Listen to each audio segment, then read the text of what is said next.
और अब बात पश्चिम बंगाल की, और आपको बताएंगे कि आखिर बगावत से विजय पथ का सफर कैसे तय हो रहा है। जी हां, शुभेंदु अधिकारी, वो नाम जिसने करीब 1 महीने से बंगाल से लेकर दिल्ली तक सियासी हलचल बढ़ाए रखी थी।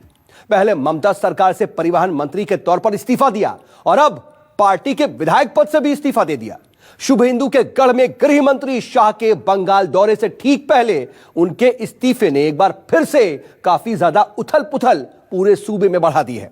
टीएमसी को डर है कि शुभेंदु बगावत की जिस राह पर चलकर बीजेपी की ओर जाते दिखाई दे रहे हैं, उसी बगावत के सहारे बीजेपी विजय पथ तैयार करने का मास्टर प्लान बना रही है।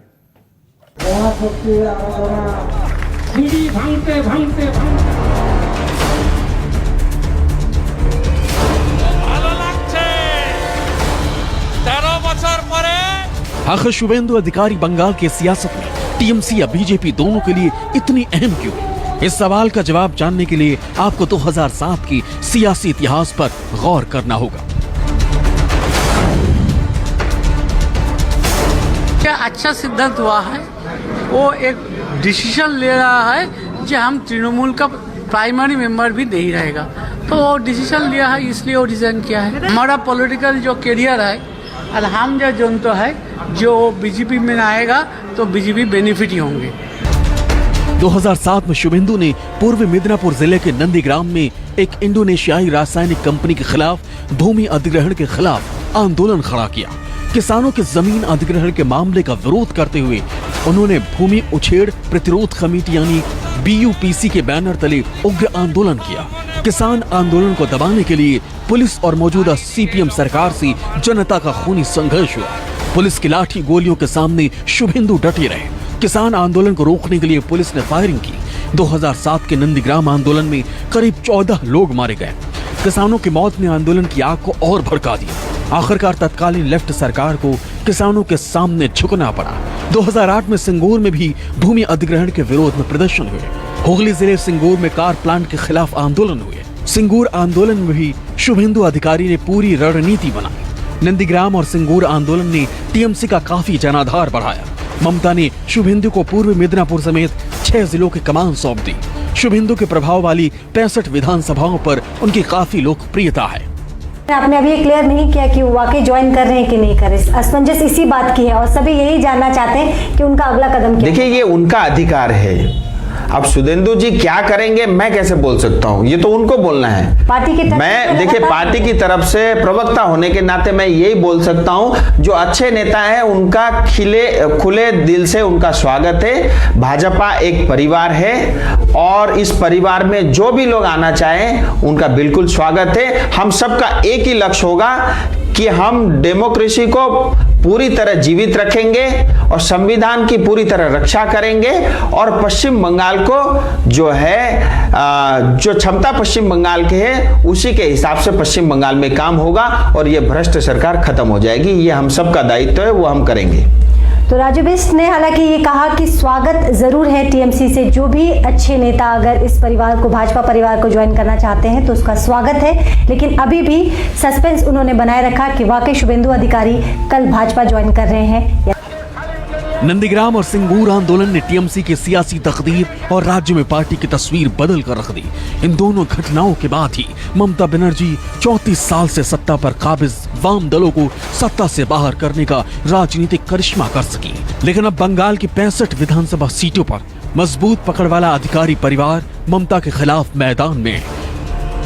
बंगाल के जितने सही मानों में लीडर हैं, जो कभी तृणमूल के शासन को लाने में अपना हर कुछ बहाया है, वो आज उस पार्टी से अलग होंगे। शुभेंदु अधिकारी पूर्वी मिदनापुर जिले में प्रभावशाली राजनीतिक परिवार से आते। उनके पिता शिशिर अधिकारी 1982 में कांथी दक्षिण से कांग्रेस विधायक थे। बाद में वो तृणमूल कांग्रेस के संस्थापक सदस्य बन गए। शुभेंदु अधिकारी 2009 से कांथी सीट से 3 बार विधायक चुने गए थे। उन्होंने कांथी दक्षिण सीट पहली बार 2006 में जीती थी। 3 साल बाद वो तुमलुक सीट से सांसद चुने गए। 2007 के बाद से जनता पर टीएमसी पर उनकी पकड़ और जनता में लोकप्रियता बढ़ती चली गई। लेकिन वो इस बात से नाराज रहने लगे कि ये टीएमसी वो टीएमसी नहीं रही जिसके लिए उन्होंने आंदोलन किए थे। शुभेंदु अधिकारी नंदीग्राम और सिंगूर आंदोलन की सियासी आग में तपे हुए नेता माने जाते हैं। टीएमसी को सत्ता तक पहुंचाने की बुनियाद भी वहीं से तैयार हुई थी, लेकिन खबर है कि पिछले कुछ सालों में ममता सरकार गरीब, मजदूर और किसान विरोधी फैसले ले रही थी, जिससे वो परेशान थे, नाराज थे। इसलिए सरकार और संगठन दोनों से उन्होंने इस्तीफा दे दिया ताकि जनता पे उनकी पकड़ बनी रहे। तृणमूल के पोस्टर बॉय रह चुकी शुभेंदु के खिलाफ ममता समर्थकों ने भी पोस्टर वॉर शुरू कर दिया। जो पश्चिम बंगाल की हुगली की तस्वीरें हैं, शुभेंदु के शुभकामना संदेश वाले पोस्टर्स का विरोध करते हुए तृणमूल समर्थकों ने शुभेंदु के कई पोस्टर जलाए। उन्होंने कहा कि वो दीदी के समर्थक हैं, किसी दादा के नहीं। फिलहाल पश्चिम बंगाल में ममता बनाम शुभेंदु का माहौल बन चुका है। इसकी शुरुआत पिछले साल ही हो गई थी। बंगाल में 2019 लोकसभा चुनाव के बाद टीएमसी ने सबको चौंकाते हुए अपनी चुनावी रणनीति की कमान प्रशांत किशोर को सौंप दी। इससे शुभेंदु को झटका लगा। इसके अलावा संगठन के अहम मौकों और दौरों में ममता अपने साथ भतीजे अभिषेक बनर्जी को ले जाने लगी। इन दोनों बातों ने शुभेंदु को परेशान कर दिया। प्रशांत किशोर की रणनीति ने बंगाल में बीजेपी के खिलाफ तृणमूल को सिर्फ एक ही चेहरे यानी ममता पर केंद्रित कर दिया। इस बात से टीएमसी के कई दिग्गज नेता खुद को उपेक्षित महसूस करने लगे। शुभेंदु अधिकारी का इस्तीफा ममता से नाराज नेताओं के ट्रेलर के रूप में देखा जा रहा है, क्योंकि शुभेंदु टीएमसी और बंगाल के बड़े नेता हैं। उनके संपर्क में कई टीएमसी नेता हैं। नंदीग्राम और सिंगूर का आंदोलन पूरे राज्य में देखा गया था, लेकिन आसपास के जिलों में कुछ ऐसा हुआ जिससे शुभेंदु को एक बड़े नेता के रूप में स्थापित कर दिया। शुभेंदु ने जनहित वाले आंदोलन की सफलता को खुश होकर ममता बनर्जी ने उन्हें जंगल महल का चार्ज दिया, जिसमें पश्चिम मिदनापुर, बांकुड़ा, पुरुलिया जिले शामिल है। ये जिले लेफ्ट का गढ़ थे, लेकिन शुभेंदु ने मजबूत सियासी कदम के तहत लेफ्ट का वहां से विदा कर दिया था।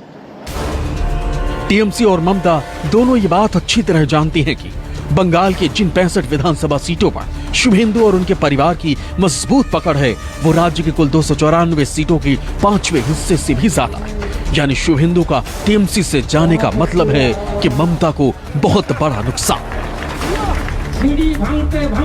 सिलीगुड़ी से मनु कृष्णा के साथ कोलकाता से मनोज पांडे, न्यूज़ 24। जी हाँ, अगर हम पश्चिम बंगाल को देखें तो शुभेंदु अधिकारी का टीएमसी से जाना चुनावी गणित के हिसाब से बेहद अशुभ है। लेकिन क्यों है ये समझना जरूरी है, तभी आपको ये मालूम चलेगा कि शुभेंदु को बीजेपी में लाने की जो कोशिश है उसकी बड़ी वजह क्या है। तो जरा देखिए ग्राफिक्स के जरिए कि आखिर शुभेंदु का प्रभाव क्या है। शुभेंदु का प्रभाव यह है कि 2006 विधानसभा चुनाव में टीएमसी का वोट शेयर जो है वो 27% तक बढ़ाया। इसका क्रेडिट शुभेंदु को जाता है। इससे टीएमसी पर असर क्या हुआ वो आप देख लीजिए। असर यह हुआ कि शुभेंदु ने लेफ्ट के कब्जे से कई सीटें सीधे सीधे जीत ली। इसके अलावा स्थिति देखिए, शुभेंदु का प्रभाव एक और दिखाते हैं। 2011 विधानसभा चुनाव में वोट शेयर 39% तक पहुंचाया, उनको ही क्रेडिट जाता है। इससे टीएमसी पर असर पड़ा था कि शुभेंदु के नंदीग्राम और सिंगूर आंदोलन की मदद से पहली बार ममता को सत्ता मिली थी। इसके अलावा शुभेंदु के और प्रभाव को देखें तो 2006 से 2011 के बीच टीएमसी का वोट शेयर 5% तक उन्होंने ही बढ़ाया। यानी शुभेंदु ने ममता की सरकार आने से पहले विपक्ष में रहते हुए भी 5 साल में टीएमसी का 5% वोट शेयर बढ़वा दिया।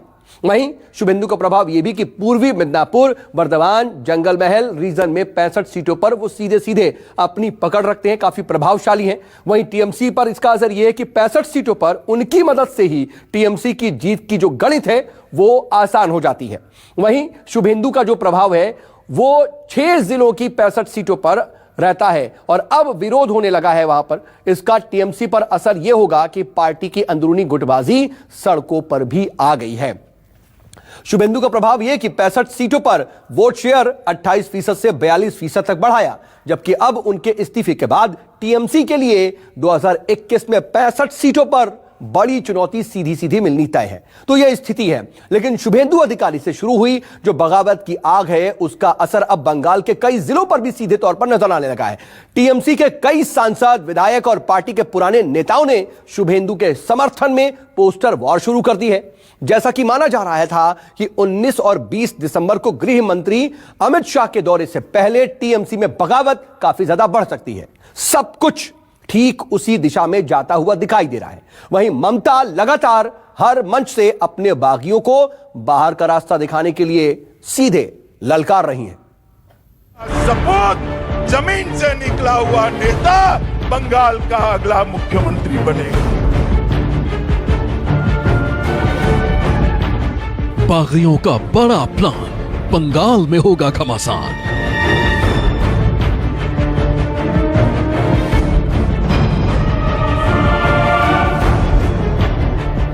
ममता को सताने लगा डर, टूटने लगा टीएमसी का सियासी घर।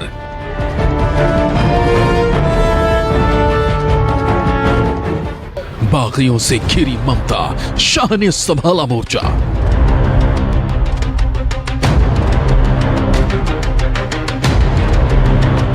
टीएमसी के लिए बंगाल में सियासी खेल बनने से पहले ही बिगड़ना शुरू हो गया है। इसकी बड़ी वजह पार्टी में बढ़ती बगावत। ममता बनर्जी के बागी नंबर 1 शुभेंदु अधिकारी, ममता के बागी नंबर 2 राजीव बनर्जी, ममता के बागी नंबर 3 जितेंद्र तिवारी, टीएमसी के बागी नंबर 4 सुनील मंडल और ममता के बागी नंबर 5 देवाशीष मुखर्जी। टीएमसी के नेताओं की बगावत तीसरी बार सत्ता में आने की ममता की कोशिशों पर पानी फेर सकती है। बंगाल में ममता के मिशन के मुकाबले भारतीय जनता पार्टी का प्लान फिलहाल भारी पड़ता नजर आ रहा है। टीएमसी में बड़े नेताओं की बगावत बढ़ती जा रही है, जिसे रोक पाने में ममता की कोशिशें और अल्टीमेटम दोनों नाकाफी साबित हुई है।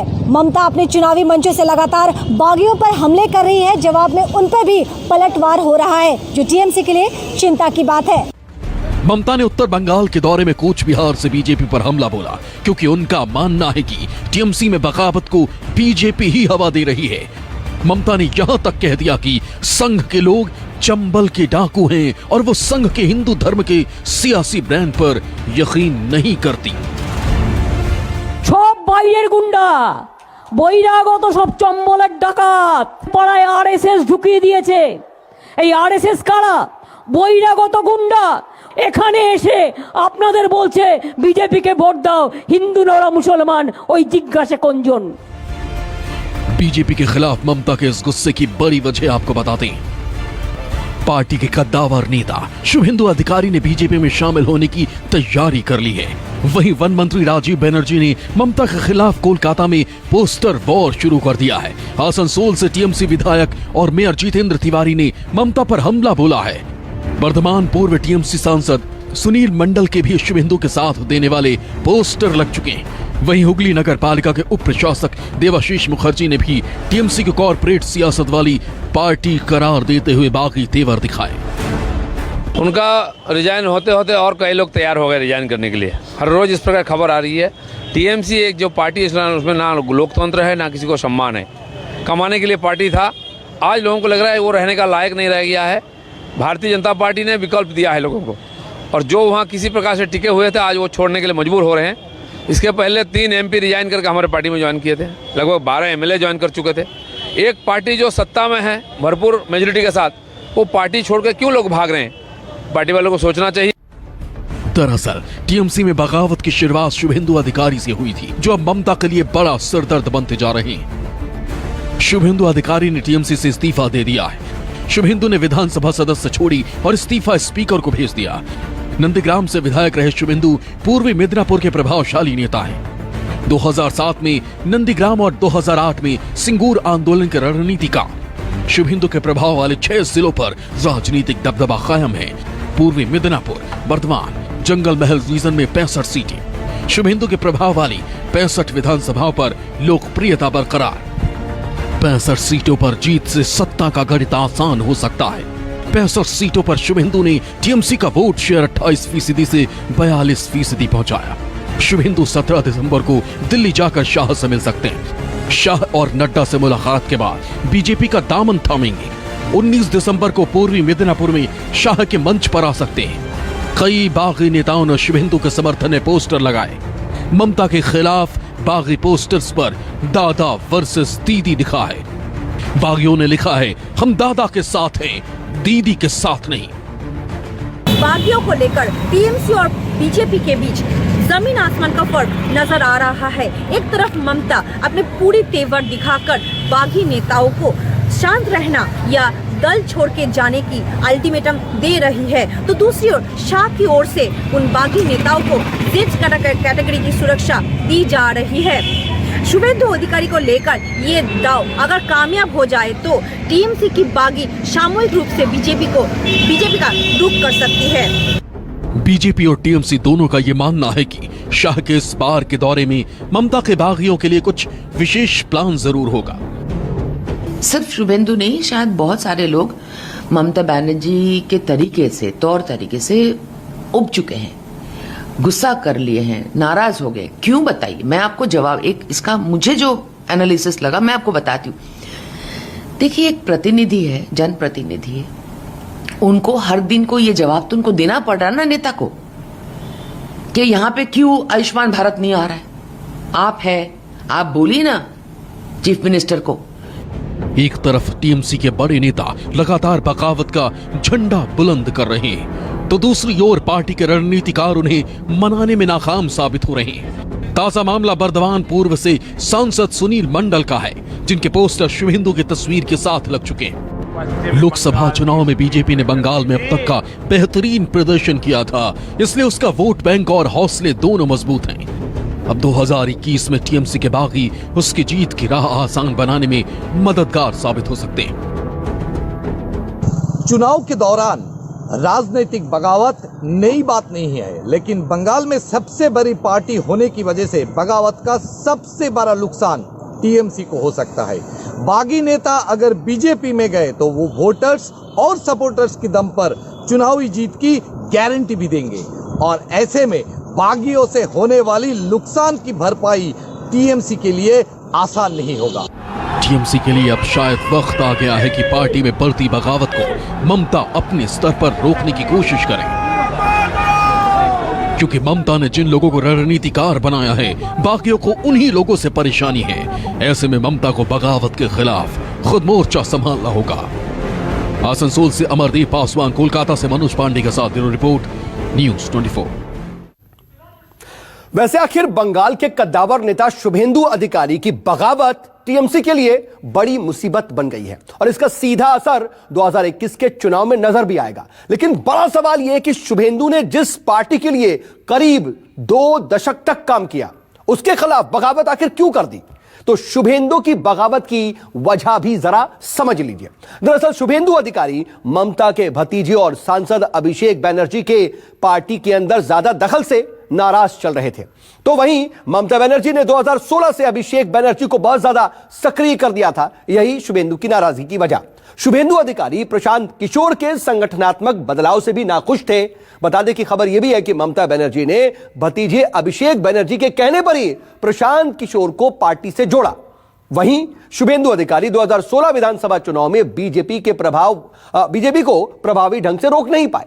ममता बनर्जी इसी मुद्दे को लेकर 2016 के चुनाव के नतीजों के बाद बेहद एक अच्छे रणनीतिकार की तलाश में जुटी हुई थी, और शुभेंदु इससे नाराज है। शुभेंदु अधिकारी को लेकर खबर यह है कि वो 65 सीटों पर अपने करीबियों के लिए टिकट की भी दावेदारी कर रहे थे। वहीं ममता बनर्जी और अभिषेक बनर्जी शुभेंदु के करीबियों को टिकट देने के खिलाफ थे।